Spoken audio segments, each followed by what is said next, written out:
First of all, thank you for coming. I know that it's relatively early in the morning for you, and I appreciate your being here. I'm excited that we can continue our club moving forward. So welcome back.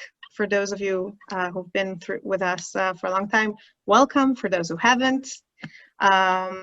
And today we're going to delve straight into a book that is like no other that we've ran into so far in our journey through the Hebrew Bible, which is Tehillim, the book of Psalms.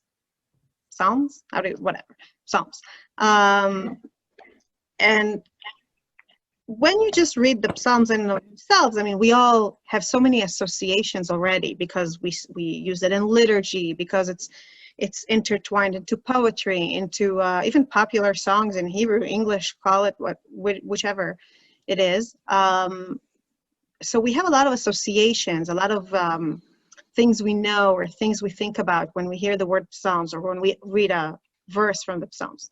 But when we look at the Psalms, not in and of itself as its own book or as its own collection of liturgical poems, but rather as one step in the journey from Bereshit, Genesis, all the way to Divrei Hayamim and the end of the Hebrew Bible, you can't help but notice that it's a somewhat remarkable different book.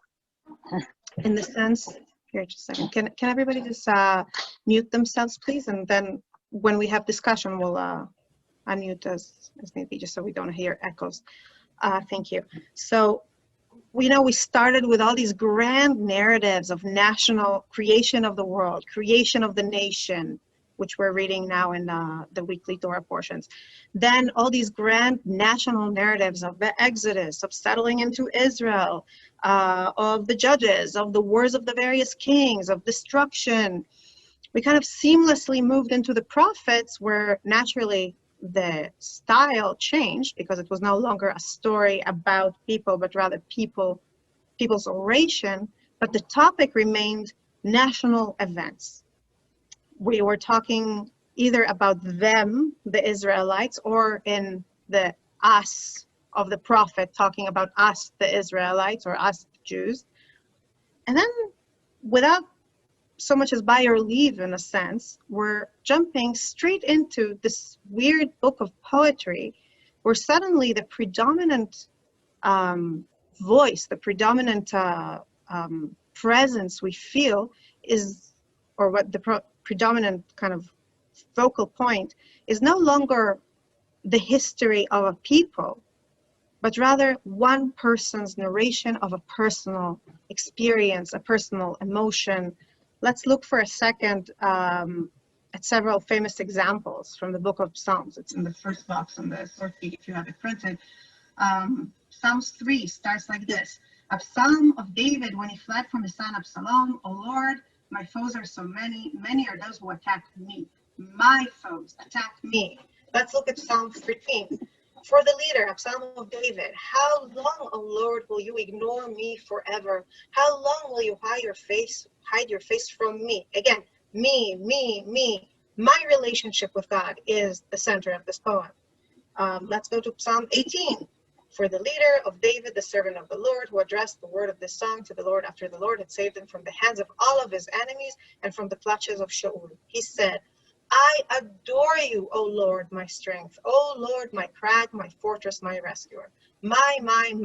And it's all a story of what David himself is saying after he is saved from a particular situation in his particular life. And it goes on and on and on and on like that throughout the book of Psalms.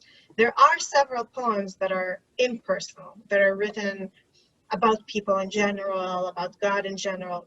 But throughout, we keep coming back to this powerful first-person narrative of one man's struggles. Now, the sages themselves are not in agreement about who this one person is. Some say David wrote all of the Psalms. Some say that there were 10 men of great, very distinguished men from Adam onwards who wrote poems, but they're all collected or recreated by David and therefore named as his work. And there are all kinds of other explanations, but the truth is, for the purpose of this discussion today, that's not the point. The point is that suddenly, after giving us this kind of panoramic expansive vision on national events, the Hebrew Bible sees fit to show us what one person is experiencing. And on the face of it, this may seem like we're losing more than we're gaining here. Like we're narrowing our perspective. We're losing touch with national events. We're losing touch with everything that's made us who we are as a people today. The core, the history that created our identity by going into this narrowed perspective. But in many other ways, going into that personal eye also opens new doors, and in a sense opens us up to parts of the covenant with God that we didn't explore at length or really dealt with until now in the Hebrew Bible. So before we delve into that, before we see it not as a narrowing down, but rather as something that opens new doors, I would like to ask you for your input. What do you think the Psalms add to us? Why do you think it's important to have a book that's mostly, if not wholly, focused on the I, on the me, on the my? Does anybody want to share her thoughts? There's no right answers, of course. Just unmute yourself and speak up if you want to share.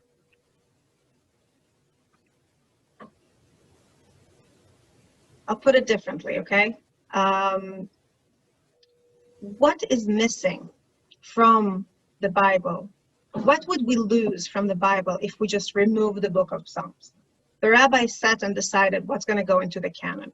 If they would have sat and said, well, these poems are nice and they're kind of important from a liturgical perspective. A lot of them were sung in the temple, but they're so personal. They talk about personal experiences. They shouldn't really fit in our national heritage collection. Let's keep it out. What would we lose, in your opinion? Would we lose anything? I can share. Yes, yes, Cheryl. I have always found Tehillim to represent the range of human emotion that sometimes we don't see from these incredible biblical heroes that represent, in many cases, sort of the best of midot and what we're supposed to feel. I mean, sometimes Yaakov has a little bit more dimension and Moshe, but there's something so deeply human about the book of Psalms and Tehillim that is ultimately relatable in the range of human experience and the humanness that David had and that Shlomo had related to coping with life and in developing and in manifesting a little bit more of the underbelly of a relationship with God that I just think makes Torah in some ways more accessible because of its humanness. It's funny that you say that. In so many ways, the rabbis bring that into the rest of the Torah through midrash, right? Like they add those layers of the personal. And yet when you say it, and I think about why did they put it in the canon, in many ways I understand why we like it, but in many ways it almost doesn't fit, which is the other thing that's going through my head. Like, why is it there? I mean, we can say that it has the I, but on the other hand, it seems so at odds with so much of what else is in the Torah. And maybe that's why it's there. So we'll revisit that. We'll revisit that question at the end. That's a really good way to put it. I just want to comment on what Cheryl said as well. I just want to unpack what you said, because you said several things that I think are connected, but I think it's worthwhile for our discussion to set them apart. One is that it humanizes our relationship with God. That in a sense, when we look at people like Moshe, David, Abraham, and their relationship with God, it's like, what do we have, like, how can we relate to that? And as Rebecca,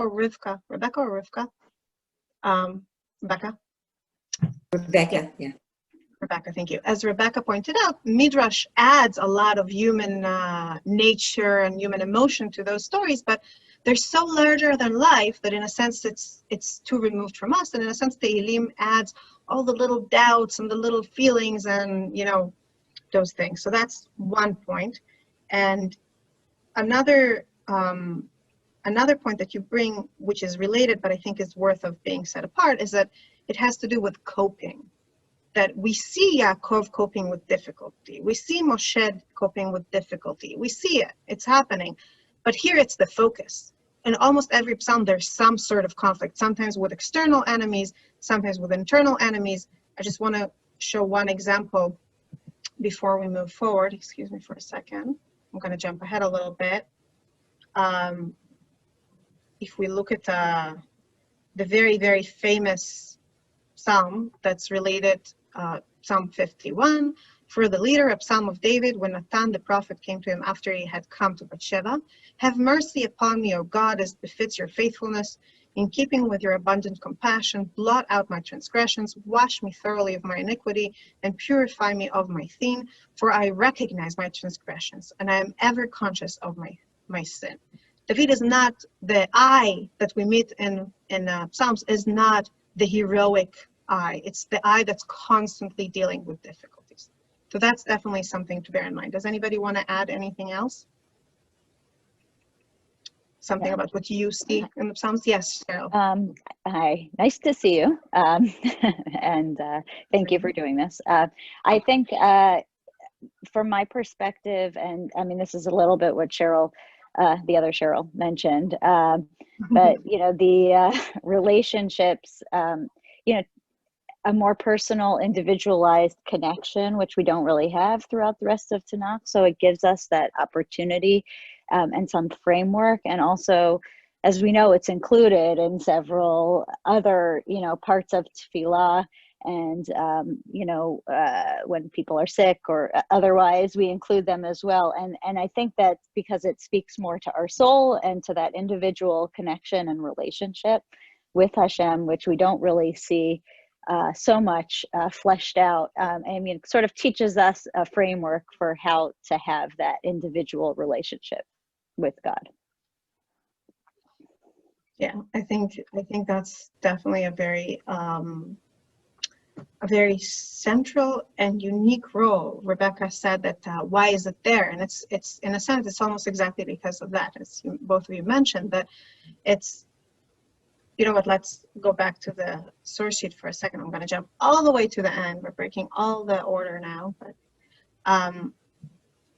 Rabbi Jonathan Sachs, may he live and be well. He is ill and we should pray for him. But he wrote, I'm looking here at the very end, the last page here at the middle.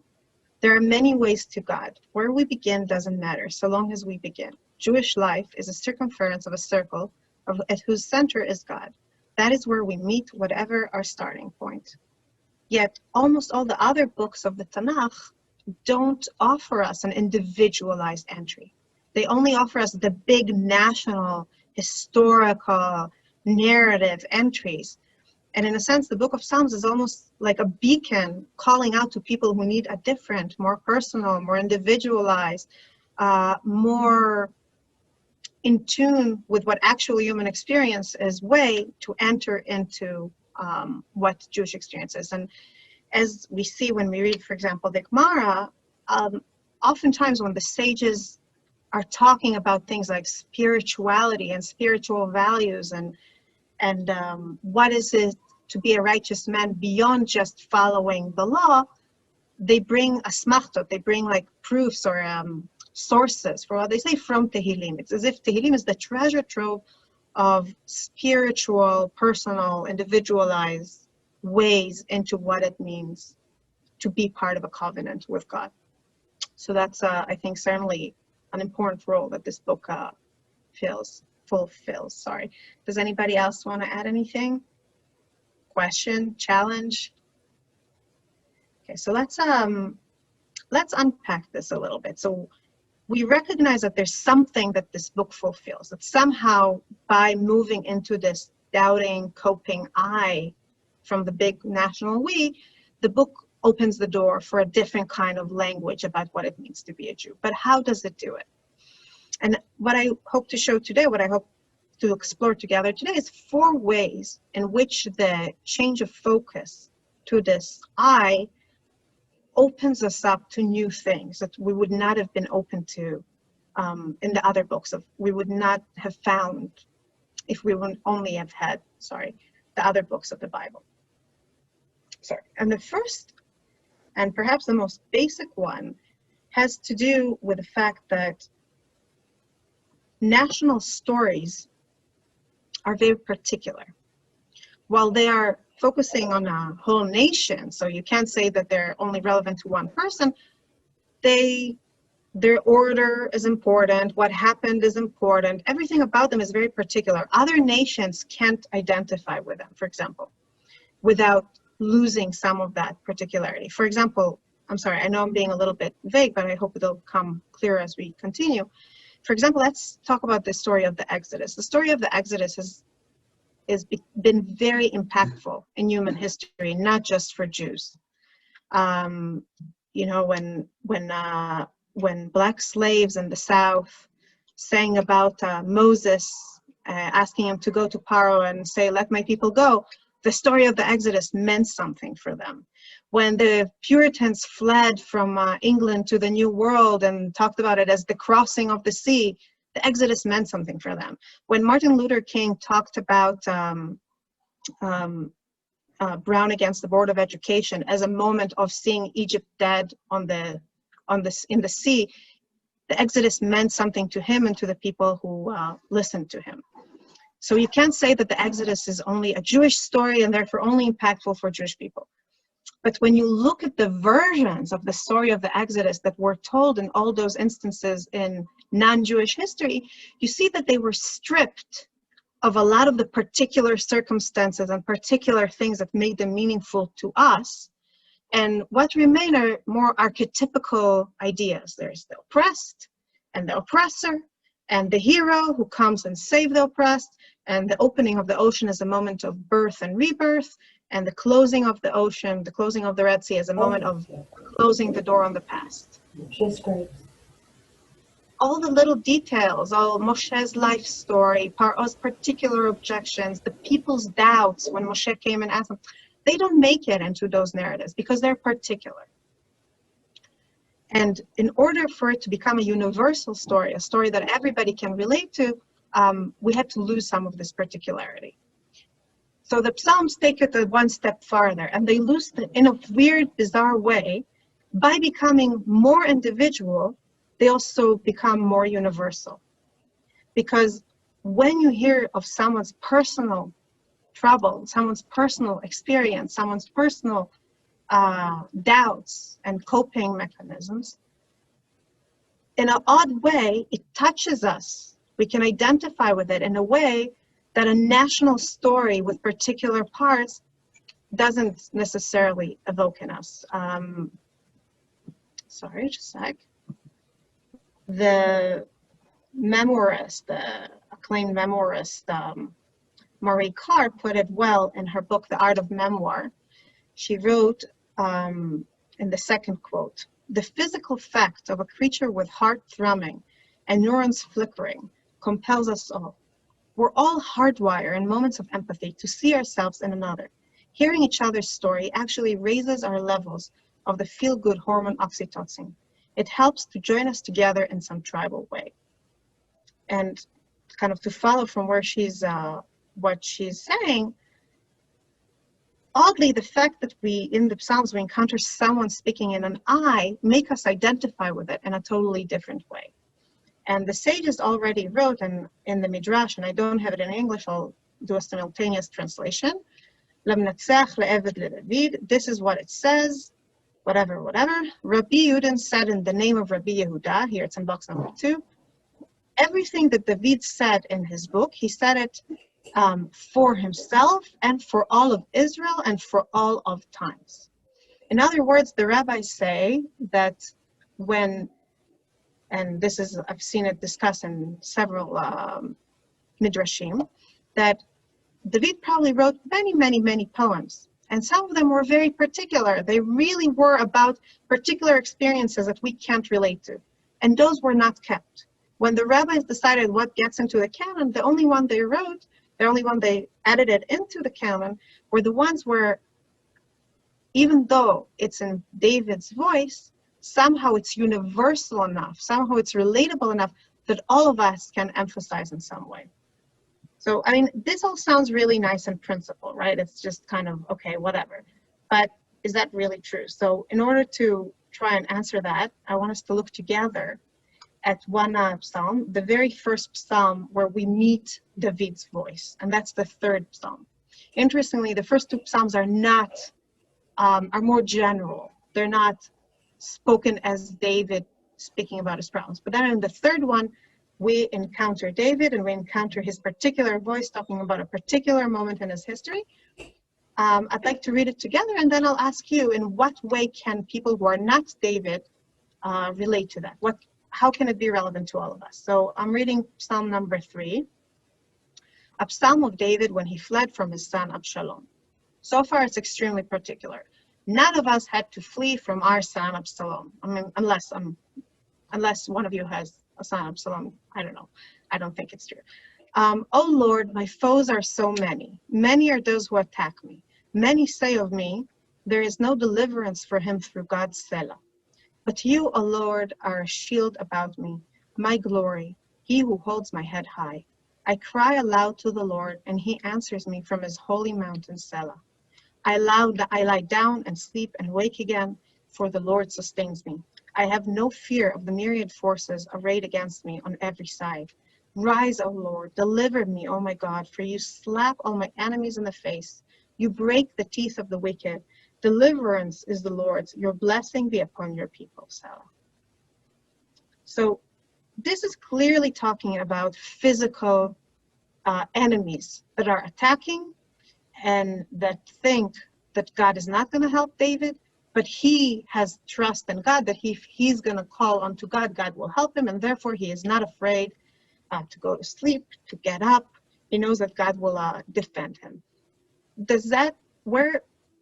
Why would Chazal put it in a book saying that it's universal and everybody can identify with it? Can you identify with it?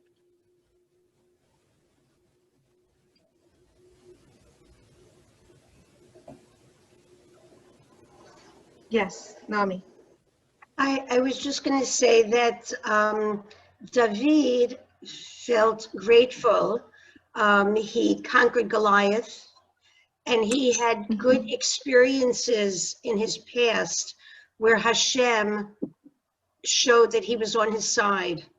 So even though he was going through a very tough time in this, what he writes about, he has experience to fall back on, to feel that he can trust in Hashem.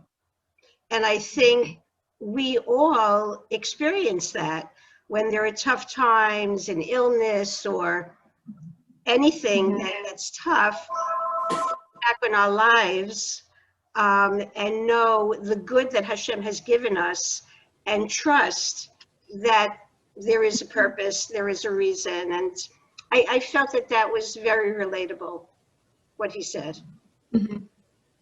It's very interesting because you're tying it not just to the feeling of confidence, but also to what this feeling of confidence is rooted in a sense, that it's rooted in good experiences, which is an important point, and I think a not obvious one. So, but to clarify, to take a step back here, you're saying that it's relatable because we understand that the enemies don't have to be physical people trying to kill us. It can represent other kinds of dangers, in a sense.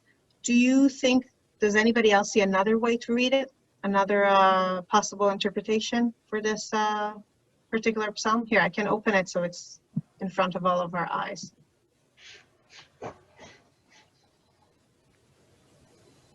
What does it mean? What can it mean to us? I'll make it a little more specific. So I first have to say that in a lot of the psalms that are spoken from David's voice, there's an introductory verse or two that grounded in his life in an event. For example, here in Absalom's rebellion. And those are obviously particular. Those are not something that we can reproduce in our own life. That's just giving us the background. And then we delve into the more universal, relatable part. But even that introduction, even though it speaks about a particular thing, his son rebelling against him, can perhaps put us in a state of mind or evoke experiences that are familiar to us. Do you feel this way? I'm honestly curious. Do you feel that it's something that on some level you can relate to in your own life? And I'm not saying your sons have to try and kill you for that. It's interesting because there's this kind of stopping and starting. From what my understanding is, Sela is like a period. So you have,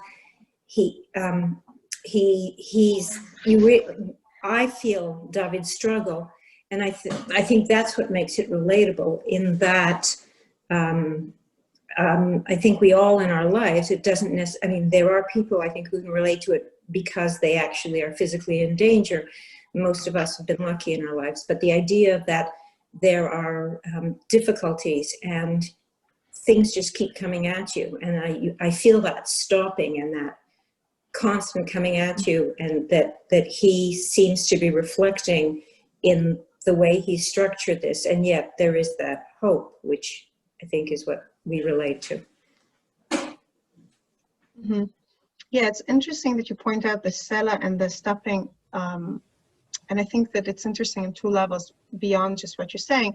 One is, first of all, yes, I want to acknowledge that the word Sela, we don't know exactly what it means, but it seems that in the Tehillim, it almost seems like it was a sign, it was a word that people used when they used to sing it. A lot of there are some words in Tehillim that don't mean anything, and we assume that it was something that the people who used to sing it would recognize it, like like when you read notes, and there's like in key major, key, I don't read notes, so I'm maybe saying something that doesn't make sense, sorry. But like read it in key major, key minor, or legato, or staccato. So Sela is something like that. It means, but it also means that it's a natural stopping point. It's like we're changing, we're moving from one movement to the next in the story or the confession or the emotion that we're encountering here. And something that's very interesting in this poem, if we look at it carefully, is that at first he talks about how there are people who want to kill him and say that there's no saving him. And then he stops. Before he jumps ahead to his confidence that they're wrong and to his prayer for God to come and save him, he acknowledges that. He acknowledges the suffering, he acknowledges the threat, and he stops. There's a stop sign. Why do you think that is? What is the significance of this, in your opinion? Or I'll ask another question then. Then he goes and says, and you, O Lord, are a shield about me in verse 4. My glory, he who holds my head I cry aloud to the Lord, and he answers me from his holy mountain, Sela. And again he stops. And then he continues and describes, I lie down and sleep and wake again, for the Lord sustains me. What do you think this verse means at this point in the poem? What does it mean that I lie down and sleep and wake again, for the Lord sustains me? What is it to do with anything? Yes, Cheryl. I was going to say that, yeah, when I read through this, I think that he is, again, like sort of giving a framework for tefillah, and that he's acknowledging and thanking God for lying down and getting up in the morning, sustaining, before asking for the particulars about saving me from my urgent need right now, which is, to get rid of my enemies. But I mean, before doing any of that, and I think maybe the initial Sela is, this is what other people think, but first of all, it's emunah, I believe in God, and that's acknowledging that. Then it's thanking, for what have already been the blessings in his life, which is nothing, sustaining and health. And then, I mean, I read it that way, and then kind of, and here are my particular needs, and please help me with these. That's really, just a moment, Rebecca, just a second. I think it's an interesting way to look at it, is him modeling for us how we should pray, right? In a sense, that he's modeling for us that we need to acknowledge before we move on to asking about the future. But it also connects nicely with what Naomi said before about how his confidence is rooted in his history with God. So before he tells us what he's asking God to do for him in the future, he acknowledges that source of that confidence. He acknowledges that. Rebecca, you wanted to add something or offer a different perspective? Well, no, I was just going to add to that because you asked about the particular pasuk, and I thought the line down, like, nighttime is a time of darkness and feeling very alone, and then yet he wakes up in the daytime and God is there sustaining. The morning is a time of hope, and I think that phrase reflects that. That's what I was going to say, and which works within That's the whole. interesting. That's really interesting because it's you're touching upon divergence in the way the commentators treat that book. That some commentators show this pasuk as they interpret this pasuk as a show of faith, that he's not afraid to go to sleep. He knows he will wake up in the morning and everything will be okay, even though so many people want his death, because he knows God is protecting him. It's a way of him to declare his confidence. Other interpret it as a moment of change in him, that he goes to sleep afraid. He goes to sleep still with a state of mind inherited from the previous part of the Mizmor, with a doubt that comes from other people's opinion that he's unredeemable at this point. But then he gets up and God is there. And it's, like you said, morning, like a different psalm says, right? La'erev yalin bechi ve'laboker ina. We go to sleep in the evening with crying and we get up with song, that there's a time of clarity. Anybody else wants to add anything here before we move on with it? So we see here how in the way he expresses himself, even though he's talking about physical enemies, it's something we can relate to also from other dangers or threats. And certainly that inner pendulum movement of, should I be afraid? No, I have confidence, is something we can recognize from our own experience. And this really, I wanted to point out, sorry, one other thing that I apologize, but it's just something that I've just, in reading it, that, you know, initially he's using the generic name for God, Elohim, and then the more particular personal Yud Kei Vav Kei going forward, which kind of ties in to what other people were saying. Yeah, that's right. Just a moment. And I want to point out that it's when he quotes other people talking about it, he uses the impersonal Elohim. And the commentators, you're following in the footsteps of the commentators here, point out that, what does it mean? It means that his enemies say, by law, by justice, by reason, this man is done for. We have the strength in the just dredging up ancient memories from the book of Shmuel, when Avshalom conquers Jerusalem effectively and kicks, and David is on the run with his few supporters. It's a moment of great despair. It looks like he lost his seat of power. He's done for. Some of his loyal people are remaining behind to support his son. People are yelling and cursing him. It seems like he's done for. But what he trusts in is that personal relationship with God that's in the name Hashem, and the name that's more related to the personal relationship. So that's, I think, a very important point. And it's not just that he trusts in this personal relationship, but he exemplifies to us. He gives us a view by exposing this underbelly, as Cheryl said before, the underbelly of his relationship with God. He gives us something we can relate to when we have our own moments of doubt, or other people are trying to force on us moment of doubt, and we need to find within ourselves the confidence to go to sleep, so to speak, the confidence to know that we don't need to carry everything and hold our eyes open and deal with the world, and we can let go and know that it will work out because we're not alone in it. So that's one way that by using the I, by using the personal first person voice, the Psalms, while apparently narrower in focus, actually open to us doors that were not there for us in other stories at the same extent. But I want to point out another way that the Tehillim do it, and that's a way that's related to the form. if we go and look again at the same examples, we can analyze a lot of Psalms, but I feel like maybe we'll gain more by looking at one thoroughly. So if we go back to looking at Psalm 3, we already pointed out, all of us together, pointed out several aspects of it that are poetic. Namely, that it's not a story per se, but rather something that describes emotional movement.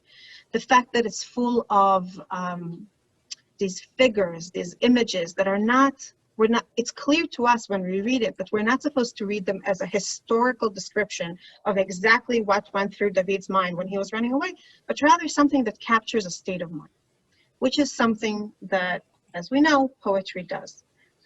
And poetry does that. Poetry does that capturing of state of mind versus capturing story by not telling us everything that happened, but rather using various means to evoke something in us, to make us feel something. And I'd like to read this quote from Shira Wolofsky's book, The Art of Poetry, in box number 4, page number 3, about how poetry does it. Poetry is language in which every component element, word and word order, sound and pause, image and echo, is significant. Significant in that every element points towards or stands for further relationships among and beyond themselves. Poetry is a language that always means more.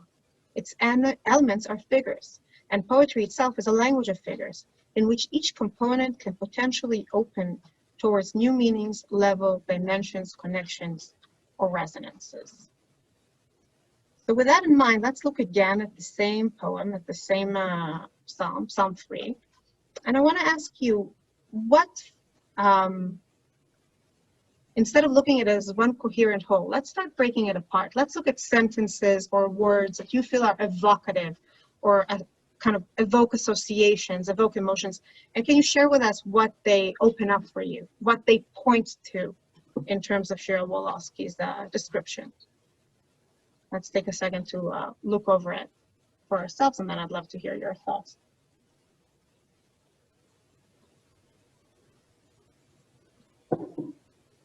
Does anybody want to share something, or should I ask more particular questions?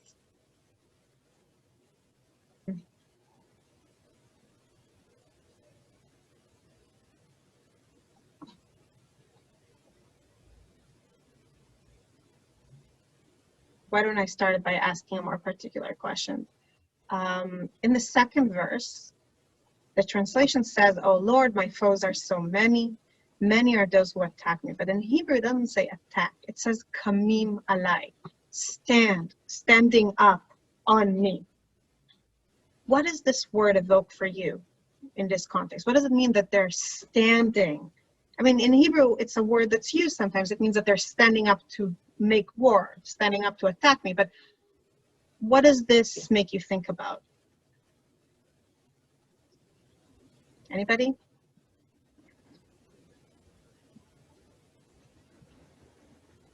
I was focusing more on Sarai on that verse, and that Tsar is also sorrow.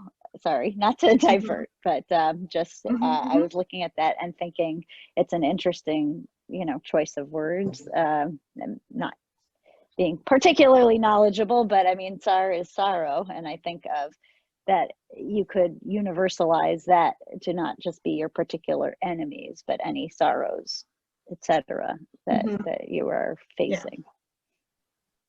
Yes. But I do think there's a lot of movement with the sleeping and getting up throughout the whole thing. So when we talk about the coming, the enemies rising up, and then at points he's going to sleep, and then he says, "Rise up," Hashem.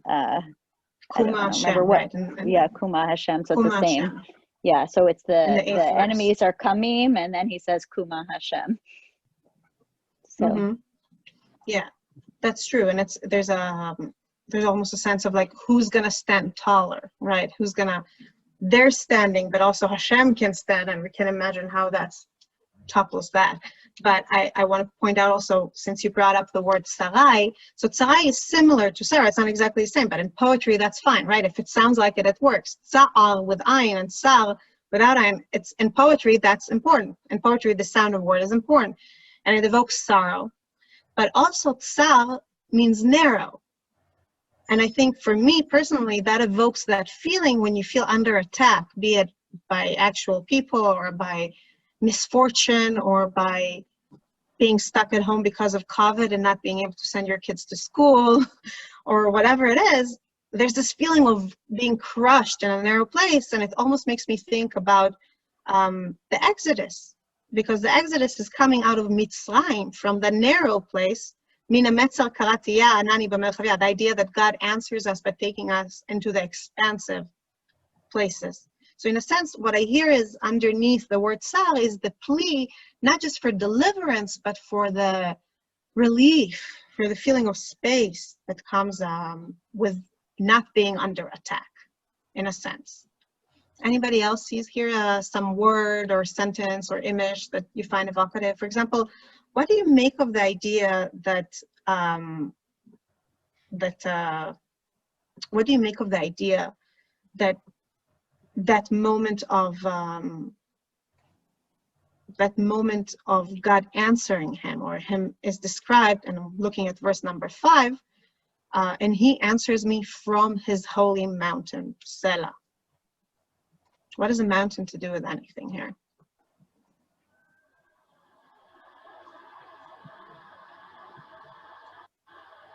Any thoughts? What do you think is, yes, Naomi? Just going back to verse 2, I'm wondering if he's also thinking not only of outside foes, but maybe his own shortcomings, that he's even thinking of his own shortcomings that are attacking him, that are making him less than he wants to be. That's really interesting, especially when you look at it in the particular historical moment, when we know from the book of Shmuel that the rebellion of Absalom is considered one of the punishments for David's sin with Bathsheba. That Nathan, the prophet, when he came and told him, you sinned, tells him that he will be punished 4 times. He will lose his infant son, and then all the events that happen afterwards, Tamar being raped by Amnon being killed by Absalom rebelling against him, are all consequences of that moment of sin in David's life. But the truth is, again, it's through that we're given something to relate to, because I think all of us can relate to the idea that when we're in trouble, on some level, it's because we are falling short, because on some level we can't carry forward whatever it is we want to carry forward, and we can't help but wonder, are we causing this? And going back to the point that was raised before about God's name, we know from Psalm 51, which is elsewhere here, I'm not going to reopen it now, we know from Psalm 51 that David experienced his sin with Bathsheba, not as we would necessarily kind of categorize it, which is a sin towards Bathsheba and towards Uriah, her husband, even though it definitely was that as well, but rather as a moment of sin against God, as failing God, as failing his relationship with God, and that he begs forgiveness for it. But on some level, maybe what we hear here as the words of the enemies who say, En Yeshuata lo ba'Elokim Selah, maybe it's his own conscience telling him, I betrayed God, so God in his awesome Elohim sense shouldn't forgive me. They're right. All those people who say I should lose, they're right. I betrayed God. Only the Hashem of Tshuva, the Hashem who allows people to return, the Hashem who allows people to overcome and change themselves, even though it goes against truth, against justice, against common sense on some level, only there can I find hope. And perhaps when he goes to sleep and wakes up, he goes to sleep with a sense of Elohim and wakes up with a sense of Hashem in that regards. We can keep unpacking it all day, and sadly we don't have time to keep digging into this psalm and into all of them at that detail. But what I wanted to show here is that because poetry does its job by being evocative and not by telling us a story, because it does its job by kind of poking at us with all these very careful choices of words, choices of image, choices of rhymes, choices of sounds like tsar and tsa'al, as you pointed out, Cheryl. It opens us up to planes or dimensions of meaning that plain storytelling doesn't necessarily do. It's almost, I mean, some people read poetry, and some people describe reading poetry almost as an ecstatic experience, that it kind of breaks through the fetters of rational causality that we apply to most things we look at the world, and allows us to experience them through our emotional, spiritual, suppressed, unconscious, in a sense. So that's another way that by moving into poetry from the first person, Tehillim opens doors that were hitherto closed. And I want to point out, we have 10 minutes to go, so I want to be quick and point out two more very important ways that Tehillim opens doors for us. One has to do with our relationship with God. I think Cheryl pointed out before that it's revealing the underbelly of our relationship with God. And the other Cheryl said that it has to do with our soul. It opens up the whole dimension of our soul as part of our relationship with God. And part of how it does it is by exposing us to the personal story of an individual trying to face God, as we discussed. But another way that it does that is by making us find God within ourselves. And I know that sounds a little bit preposterous, so in order to explain what I mean by that, I'm going to have to rewind a little bit and go back to how the rabbis see the Psalms.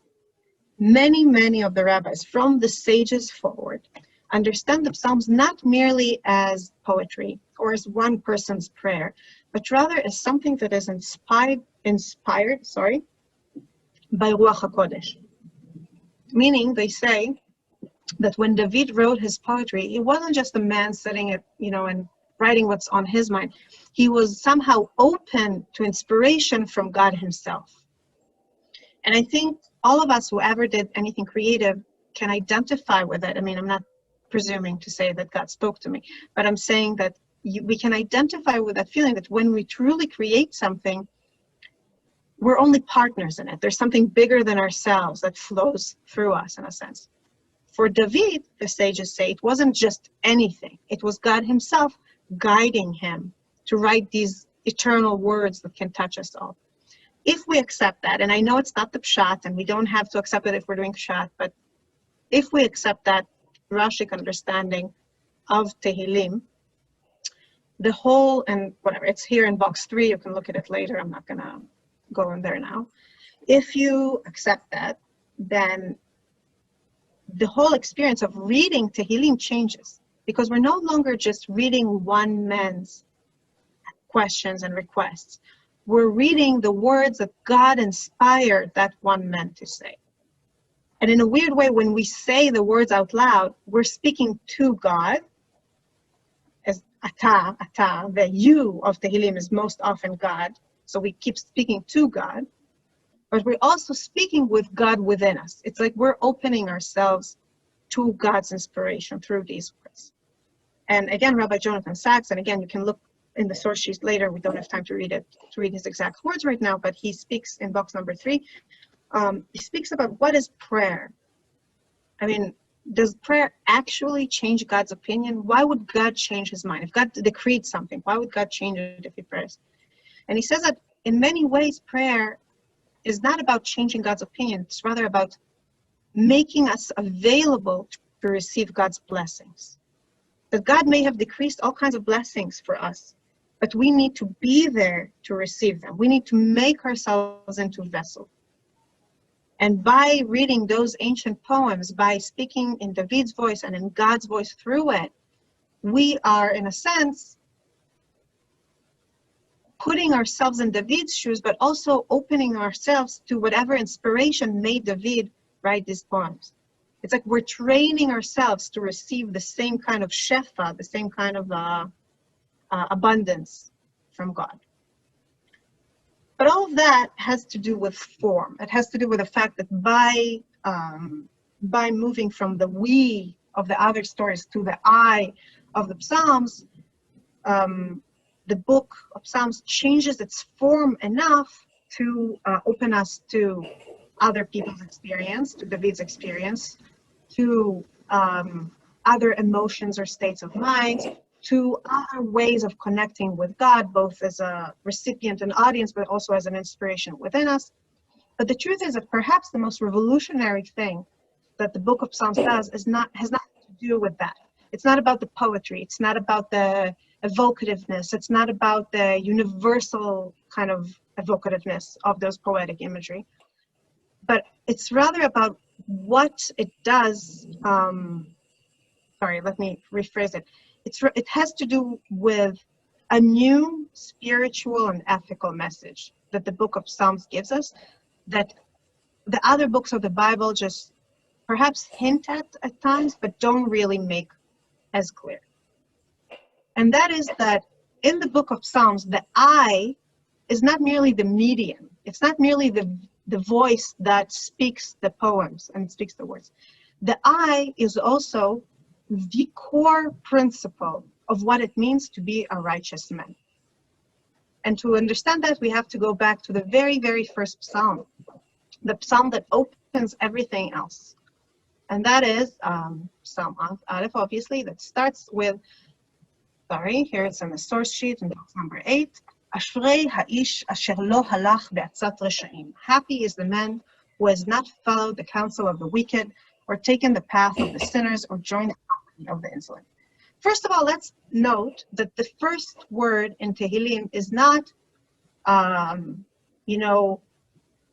that this man is good or that this man is righteous. It's that this man is happy. It's a book that deals with what it means to be happy, which in itself is a revolutionary focal point. But then what constitutes this happiness? What constitutes this happiness is not merely following the law. What constitutes this happiness is not merely doing as God says. What constitutes this happiness is that the I of that man is strong enough, is rooted enough, as we will see when we read forward in the psalm, that he is not swayed by other people's ways and companies and ideas. Let's read the second verse here. Rather, the teaching of the Lord is his delight, and he studies that teaching day and night. He is like a tree planted beside streams of water, which yields its fruit in season, whose foliage never fades, and whatever it produces thrives. Not so the wicked. Rather, they are like chaff that wind blows away. At first we could say that maybe if we just read the first verse, happy is the man until the company of the insolent, we could say that perhaps the righteous man that is described to us here is righteous because he doesn't do what the evil people are doing, but he does what the good people are doing, namely learning Torah, etc. But then the image of the tree puts a new light on it. It says to us that it's not merely that this man does what good people do and not what bad people do. It's the fact that he's rooted, the fact that he's not blown away by whatever winds blow his way, the fact that he has this relationship with God that kind of he holds on to and kind of anchors him in a changing, tempting, messy world. That's the core concept here. Not the fact that this relationship also means he does good things. It's the fact that it's rooted. It's the fact that he's unmovable. If we look at, if we continue here in verse 5, therefore the wicked will not survive judgment, nor will sinners in the assembly of the righteous. For the Lord cherishes the way of the righteous, but the way of the wicked is doomed. So it ends in a traditional sense that, there's two roads. There's the road of evil thing, and there's the road of good thing, and God will make the people who go on the bad road judge them harshly, and the people who go in the good road will be judged well. So it's the beginning and the end of the poem sounds more like other parts of the Torah, right? Like when God, through Moshe, tells the Jews in Dvarim, and put between you the life and the death, the good and the bad, and you choose which one you take. And all those things we say in Kriyat Shema and Bechutei, all those things of like, if you follow my road, God will open the sky and there will be rain and the ground will give you blah, blah, blah, and all that. And if not, then your enemies will defeat you. The beginning, the first verse, and the end, the fifth and sixth verse of Tehillim 1 sound like a repeat of that. But when you look at the central image, when you understand that what makes someone be on the right road and not on the bad road is not merely choosing not to do evil, but rather that sense of rootedness, the sense of being unmovable by other people doing other things, that's where the revolution of Tehillim happens.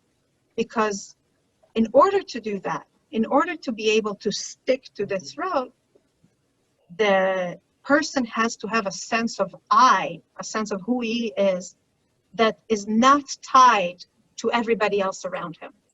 He has to have a sense of I that is tied to what he desires, which is the teaching of the Lord. It's rooted in his relationship with God.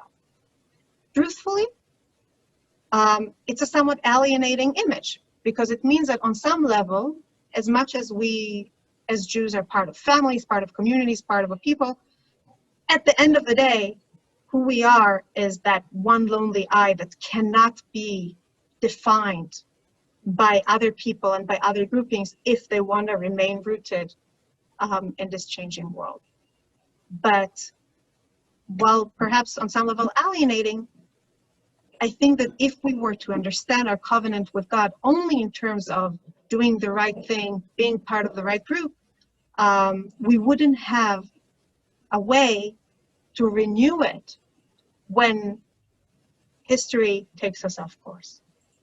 By gifting us this I, this rooted I that is related to God and is unswayed by others, the book of Psalms makes it possible for us to have almost Archimedean point from which we can examine everything around us and say, this is right, this is wrong, now we're off course, now we're on course. And without it, the covenant can easily be corrupted.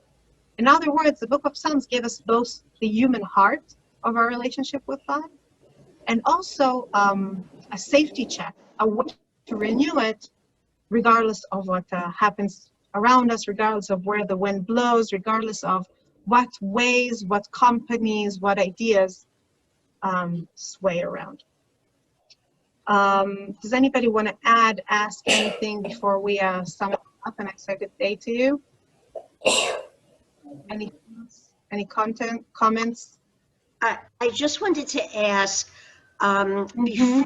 before you gave that beautiful summation, you pointed to a line in the poem that said about Hashem being on a mountain, from a mountain. But could you just elaborate on that? You were going to say something about that. Going back to Psalm 3.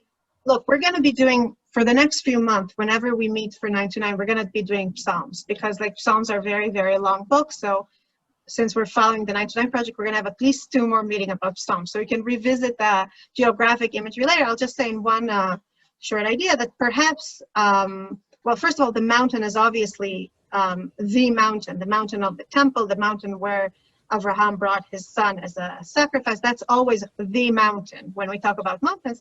But perhaps in a poem that is kind of bookended by imagery of standing up, right? We said that the enemies stand up and then God will stand up. The idea that the image of where God is answering from is a high place adds this kind of sense of geography, the sense of height as important. And, you know, that's just something to think about. Another famous psalm says, Mima makim karati Hashem, right? I call to you from the depths. So it's almost a natural image for the saving to come from above. But we can revisit the geographic image in our next meetings. Yes, Cheryl, you wanted to say something? Yeah, and I had to go in and out a little bit because I was dealing with a child that wasn't yet at school. But I don't know if you made a comment about this, but when you mentioned the Tehillim 1 and how we begin with Ashrei Ha'ish Asher, right? It also reminds me of how we end Tehillim completely, because whenever I get overwhelmed or I'm saying Tehillim myself, and some of them are hard and some of them are go very, very deep, but the ending Tehillim are so filled with joy and praise and song and happiness and a little bit lighter. And so I just, it's like the book ending of the beginning and how we start on that word, but then also how we end Tehillim is well, you made the first Tehillim come alive a little bit more for me, and book ended with the end. There's just a powerful kind of message about ultimately what we're supposed to get as a result of this rooted eye, and as a pathway really to joy.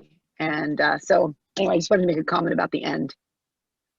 I think that's a really good point, that it kind of starts and ends there. And also I think that it's if we discuss what the book of Psalms, and Rebecca, you asked that question in the beginning, right? Why is it there when it's so different?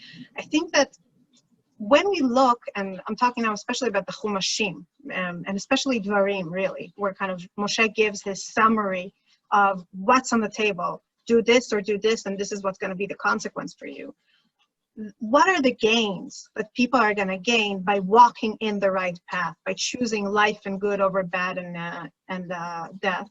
The gains are all in the realm of security, safety, life in the land of Israel, lots of rain in the right season, lots of fruit. It's all goods that are on the social level, which makes sense because he's talking to the Jewish society that's forming and about to live in its own land. What Tehillim offers us is contentment, is joy, is a personal feeling of liberation from fear and doubt, a personal journey that is never ending, and that it acknowledges doubts and acknowledges dangers. I'm going back again to the fact that there's a selah after the description of what the enemies are saying, acknowledges that, but then helps us dig through it, work through it, and gain something else. And indeed, that is what the gift and promise of that rooted eye that Tehillim offers us is, I think. And that's what the book really ultimately offers to us, making the whole thing much more personal, giving us a much more personal way to relate to what it means to be part of a covenant. In a sense. Anybody else wants to ask, add? I'll be off in like 1 minute. Sorry, Zena, are you talking? I can't tell. Anybody? Okay, so I would like to thank you all for being with me for the beginning of our journey through Tehillim. There's a lot more things we're going to touch upon